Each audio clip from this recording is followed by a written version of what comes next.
Bonjour Amandine. Bonjour Brigitte, bonjour Paul. Bonjour Amandine. Bonjour. Alors, pour cette question du bonheur, je pense qu'effectivement, chez beaucoup d'entre nous, quand on réfléchit un petit peu à qui on est et ce dont on a vraiment envie, c'est pas forcément les biens matériels, les possessions qui vont nous rendre heureux. En tout cas, me concernant, je vais utiliser l'expression le bonheur est dans le pré. Moi, j'ai besoin d'être dans la nature déjà pour être heureuse. C'est quelque chose de très très important pour moi. Ce sentiment de plénitude, de calme, je l'ai vraiment quand je suis même seule, finalement, sur mon terrain, au milieu des champs, perdue dans la Dordogne, et j'y suis très bien comme ça. Ça me rend très heureuse, même quand j'ai eu des moments très difficiles, ça m'a permis d'éviter même la dépression, etc., d'être dans la nature. Ce qui semblerait prouver déjà, Amandine, que vous avez une vie intérieure assez remplie, parce que très souvent quand on se stresse dans la nature, dans le calme, dans le silence, dans la solitude, c'est parce que justement ça crée une agitation intérieure, ça crée un mal-être. Donc vous devez être bien avec vous-même, me semble-t-il. Je sais pas, mais en tout cas, moi d'être là, je me retourne, j'ai ce paysage d'arbres, de vallées, de forêts, c'est un petit Éden en fait. J'ai pas besoin de. Alors effectivement, le bonheur absolu, le bonheur suprême, c'est avec mon compagnon, quoi. C'est faire l'amour avec lui. Il y a ces choses-là, effectivement, ça déclenche des choses vraiment. On va dire c'est le summum, c'est volcanique, mais rien que finalement d'être seul dans ce lieu que je trouve extraordinaire et qui n'est qu'un petit bout de terre perdu dans notre jolie France, eh bien ça m'apporte quelque chose. Il y a de l'apaisement même vraiment, hein. Quand j'ai eu des moments très durs, je me mettais dehors seule et ça fonctionnait. Mhm. Cela dit, ce que vous décrivez ressemble plus au paradis qu'à l'enfer, hein. Oui, Dans la symbolique imaginaire humaine, on n'est pas loin que vous parlez de l'Éden, mais c'est vrai. Vous êtes d'accord, Paul Devant? Oui, oui.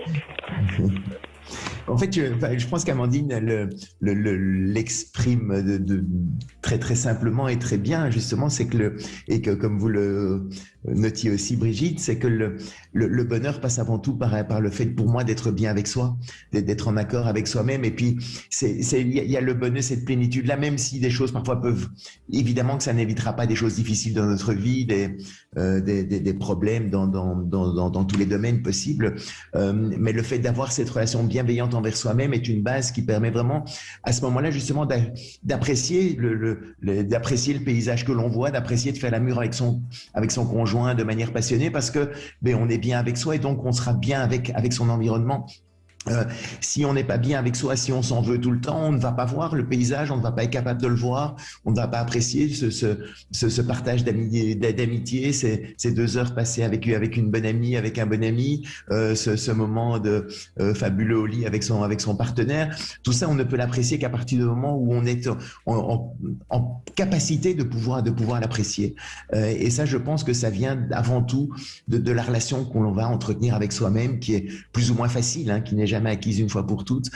Et c'est ça pour moi, cette sécurité extérieure qui était présente dans les années après la guerre. Je pense que il faut aujourd'hui essayer plutôt de repartir vers une plus grande sécurité intérieure, puisque cette sécurité extérieure est un petit peu plus aléatoire aujourd'hui. Oui, Amandine, vous êtes toujours avec nous? Oui, j'écoutais ce que disait Paul Devendre avec beaucoup de justesse, hein. Donc effectivement, je ne sais pas, enfin, j'ai pas forcément tellement réfléchi à est-ce que j'étais dans le juste, est-ce que je me sentais bien vis-à-vis de moi-même, et c'est pas toujours simple, mais en tout cas j'ai trouvé les clés, moi, pour pouvoir me ressourcer et faire redescendre en tout cas de la peine, parce que ma vie elle est pas sans souffrance, clairement, mais j'apprends enfin je sais la gérer maintenant, en tout, à peu près. Parce que je crois qu'il y a une vraie différence entre être triste et malheureux. Oui. Je pense le bonheur n'est pas du tout incompatible avec la tristesse. il est plus C'est ça. incompatible avec le malheur, qui est plus un état permanent Oui. de mal-être. Mais la tristesse fait partie des émotions. On va être un moment, on est triste, et puis on sera joyeux, et puis on sera en colère, et puis on sera apaisé. Enfin, donc, ça fait partie de la palette des émotions que l'on vit. Et donc, je pense qu'il ne faut pas dissocier en fait les deux, ou imaginer que le bonheur ce serait un état permanent de Joyeux et béatitude, continuel, oui. joyeux et contenté 24 heures sur 24, ou où on n'aurait aucune mauvaise nouvelle ou aucun problème à régler. Ça, c'est pas du tout évidemment l'esprit dans lequel je partage ce spectacle. Et c'est d'ailleurs très intéressant. Je reviens là-dessus parce que en fait les premières dates que j'ai faites à Bruxelles et à Aix, en fait les retours sont très souvent que ce spectacle aide à mieux avoir une meilleure compréhension entre générations. On voit qu'il y a une vraie différence justement d'attente et de notion de bonheur entre des parents qui ne comprennent pas toujours les choix de leurs enfants, mais les enfants non plus ne comprennent pas très bien comment les parents ont construit leur vie. Et donc, je pense que créer un lien de compréhension... C'est-à-dire, Paul Devambre, ça veut dire que les enfants sont peut-être plus proches d'Amandine, c'est-à-dire qu'ils prennent les choses comme elles viennent au jour le jour, alors que les parents sont dans un besoin de sécurité plus fort, ce qui est peut-être aussi dû à l'âge. Hein. Tout à fait, et aussi à l'éducation qu'on a pu recevoir, justement à cette idée des 30 glorieuses. Après la guerre, en fait, la recette du bonheur est assez simple, c'était trouver un travail. Première étape, trouver un travail qui permette de fonder qui permette d'avoir cette parcelle grâce à la sécurité de l'emploi et une retraite garantie. Et donc, quand il y a eu l'emploi partout, c'était pas très difficile à réaliser. On imaginait quand on commençait, on allait faire carrière dans une société et puis après avoir sa retraite garantie. Donc, une fois qu'on avait ce socle de sécurité-là, on pouvait alors créer une famille qui serait heureuse puisqu'elle jouirait de cette sécurité. Et puis, on pouvait enfin être fier de soi et d'avoir un sentiment d'accomplissement personnel si on parvenait à préserver cette construction tout au long de sa vie. Et donc, cette recette des 30 glorieuses a très très bien tenu pendant jusqu'en 75 et tient encore pour beaucoup de gens aujourd'hui. Mais la difficulté, c'est que ça ne tient qu'à la condition que la réussite matérielle soit garantie. Parce que si on perd cette sécurité matérielle, en fait, c'est toute la pyramide qui s'écroule et on a l'impression de ne voir plus rien. Donc, c'est que je le partage à travers mon expérience. À 30 ans, j'avais dans une première vie créé une compagnie aérienne en Belgique. J'étais PDG de ma compagnie aérienne. J'avais un beau boulot et tout ça. Mais avec la crise du Golfe, j'ai dû mettre la clé sous le paillasson. Et donc, à 30 ans, je me suis retrouvé célibataire, sans emploi, au chômage, belge en plus. Donc, vous voyez, le tableau n'était vraiment pas du tout idyllique. Hein. Il vous restait à manger des frites. Voilà. Mais c'est vrai que dans la... Et donc, l'idée, c'est que comme je m'étais identifié à mon poste de PDG, j'avais l'impression de ne valoir Et plus rien. c'est en ça, Paul Devambre, que vous voulez, que vous voulez un peu renverser la pyramide de Maslow, parce que Maslow, met en premier évidemment nos besoins vitaux dont on a parlé, et en deuxième la sécurité matérielle, et ce qui n'est pas votre cas. Mais je crois, ce qui est quand même important de rappeler, quand on fait, il y a des études qui ont été faites sur des gens qui sont réellement en fin de vie. La chose qu'ils regrettent le plus, c'est de ne pas avoir passé assez de temps avec ceux qu'ils aiment.